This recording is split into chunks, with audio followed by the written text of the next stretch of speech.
محمدا رسول الله. Bismillahirrahmanirrahim. Assalamualaikum warahmatullahi wabarakatuh. Ustaz, sholat ini kewajiban hanya orang Islam atau manusia pada umumnya? Kalau saya berujuk kepada ayat wa ma khalaqtal jinna wal insa illa liya'budun, ya kan berarti kan nas secara umum manusia wajib beribadah kepada Allah.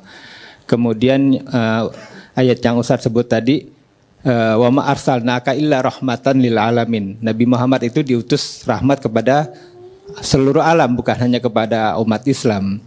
Termasuk mungkin Al-Quran ini yang dibawa sebagai mukjizat Nabi Muhammad juga bukan hanya untuk orang Islam begitu Ustaz ya, artinya kepada manusia pada umumnya.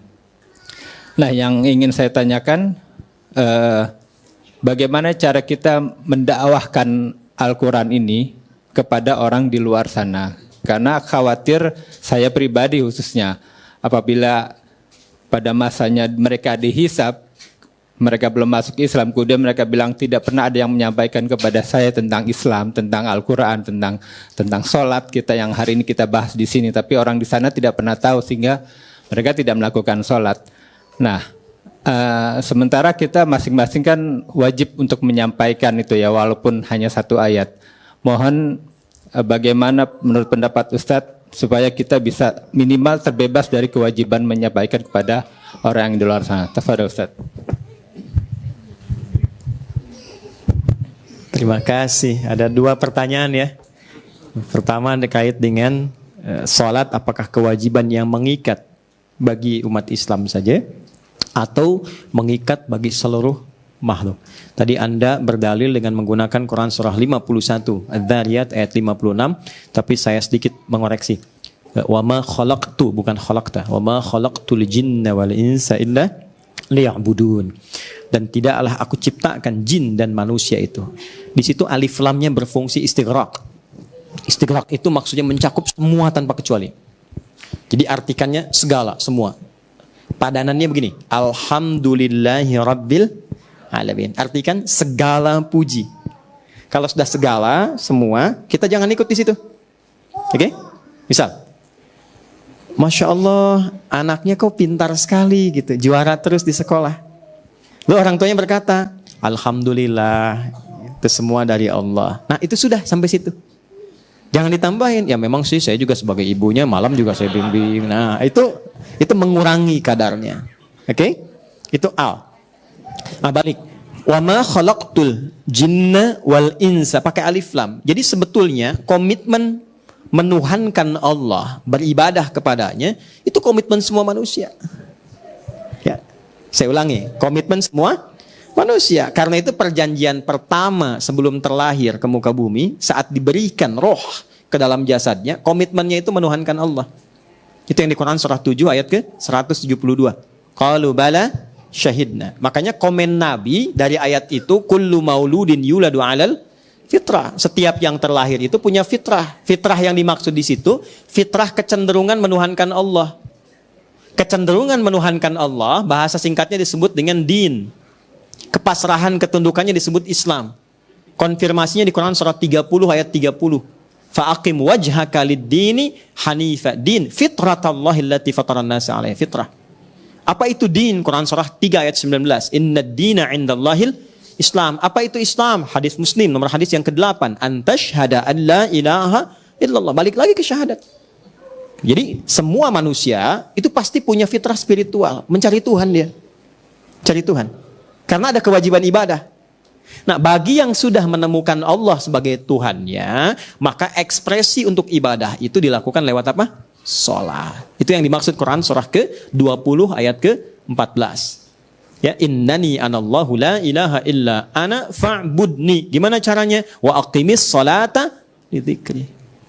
Nah, jadi sholat itu gambaran dari ekspresi, ungkapan dari kebertuhanan kita kepada Allah. Ya. Makanya ketika orang Kristen misalnya, ya, orang Yahudi dan sebagainya, itu ketika mereka pun memahami dengan keyakinannya menyembah Tuhannya gitu kan, atau yang dipertuhankan olehnya, itu ketika diterjemahkan ke bahasa Arab, sholat bahasanya. Bahasanya sholat. Ya, ketika diterjemahkan dalam bahasa Arab. Tapi kata Allah komennya apa? Liyuqarribu indana zulfa. Mereka mencari perantara supaya ingin menemukan aku. Maka disitulah tugas kita kemudian untuk menampakkan risalah keislaman supaya diketahui bahwa oh ini hidayah yang sesungguhnya. Nah, maka bagaimana caranya? Itu pertanyaan yang kedua. Dijawablah di Quran surat 16 ayat 125. Ud'u ila sabili rabbika bil hikmah wal mau'izatil hasanah wajadilhum billati hiya ahsan. Ternyata bukan ceramah. Kan? Bukan ceramah. Dan belum tentu mau ikut. Ya, orang non muslim belum tentu mau ikut ceramah saya. Zikir bersama Ustadz Adi Hidayat, belum tentu non muslim mau ikut itu pengajian. Tapi mereka akan mau menyimak, ya kan? Dan mereka mau kemudian punya keinginan untuk mendekat ketika yang pertama itu hadir. Apa itu? Hikmah. Apa itu hikmah yang dimaksudkan dalam Al-Quran? Quran surah ke-2 Al-Baqarah ayat 151. Kama arsalna fikum rasulan minkum yatslu alaikum ayatina wa yuzakkikum wa yu'allimukumul kitaba wal hikmah. Hikmah itu kesesuaian, konsistensi antara ucapan, keyakinan dengan perilaku. Maka mereka akan melihat perilaku kita. Karena itu Nabi di kalangan ketika Nabi minoritas, di kalangan masyarakat Quraisy, dakwahnya jarang pakai ayat, pakai akhlak yang pertama. Wahyu itu sesekali turun. Kalaupun turun pendek-pendek. Coba teman-teman lihat karakteristik wahyu Mekah dengan Madinah. Madinah itu Al-Baqarah, Ali Imran. Mekah itu Al-Ikhlas, Al-Falaq, An-Nas, pendek-pendek. Yang panjang apa? Implementasinya, senyum, toleransinya, lembutnya, kebenarannya, argumentasi positifnya. Nabi sedang ruku, kayak tadi ruku tuh. Mas Dude masih alhamdulillah tuh. Ya, nanti sampaikan ya ke Mas Dude itu. Saya masih naruh gelas. Nabi itu ditaruh kotoran di atas pundaknya itu. Di punggungnya ditaruh kotoran. Tapi saya belum pernah baca satupun kisah dari sejarah Nabi itu sampai marah misalnya. Tidak. Karena Nabi meresponnya proporsional. Dia naruh itu bukan karena dendam dan benci Nabi, bukan. Karena tidak tahu tentang sholatnya Nabi. Nah, orang yang belum tahu itu bukan dimarahi, tapi diberitahu. Gitu. Jadi orang yang belum tahu itu diberitahu, bukan dimarahi. Saya suka mengingatkan teman-teman yang marah karena orang mencela saya. Saya bilang gak usah dicela. Karena mencela yang sudah tercela itu buang-buang waktu. Dan yang mencela pun belum tentu marah dengan saya karena belum tahu aja. Kan jadi unik, saya hanya gak marah, kenapa teman-teman mesti marah? Ya kan? Nah, jadi hikmah itu artinya menampilkan akhlaknya. Karena bicara itu belum tentu didengar, tapi kalau kita jujur, kita lembut, proporsional, menempatkan sesuatu pada tempatnya. Anda di kantor, ada juga non-muslim, Anda jujur, disiplin. Ketika pangkat jabatan dapat promosi, ajak teman-teman termasuk yang non-muslim. Ketika ditanya, kok baik bener nih? Bukan baik, tapi Islam mengajarkan saya seperti ini. Saya punya teman namanya, karena ini direkam ya, Syekh Fulan lah, ya, Syekh SF namanya, ya inisialnya. Itu orang Kuwait, sahabat kami itu. Beliau Syekh besar dari Kuwait itu. Ketika melihat, teman-teman pernah tahu film Fitnah itu kan? Dokumenter pendek yang mencela Nabi itu, ya, yang dari Belanda itu tokohnya bikin film Fitnah, sampai ke telinga beliau, terbang ke Belanda, terbang. Kemudian beliau book satu tempat di restoran yang paling mewah, paling hebat, paling baik. Itu diundanglah orang itu. Itu nggak banyak bicara, pokoknya hanya ngundang makan. Di servis yang terbaik, menu yang paling enak, kesukaannya apa semua. Nggak komen apapun, cuma diajak makan saja. Setelah makan, menikmati itu, bingung orangnya. Ini maksudnya apa Anda ngajak begini dan sebagainya? Nggak ada katanya. Saya cuma ingin mengajak makan Anda saja dengan cara yang baik dan sebagainya. Kenapa mesti begitu? Inilah yang diajarkan oleh orang yang Anda buat dalam film Fitnah itu. Nggak banyak mas, langsung asyhadu an la ilaha illallah, asyhadu anna Muhammad Rasulullah. Begitu syahadat, diundang, diajak umrah, diajak haji, dipertemukan dengan para imam Masjidil Haram. Sekarang jadi dai di Belanda. Gitu.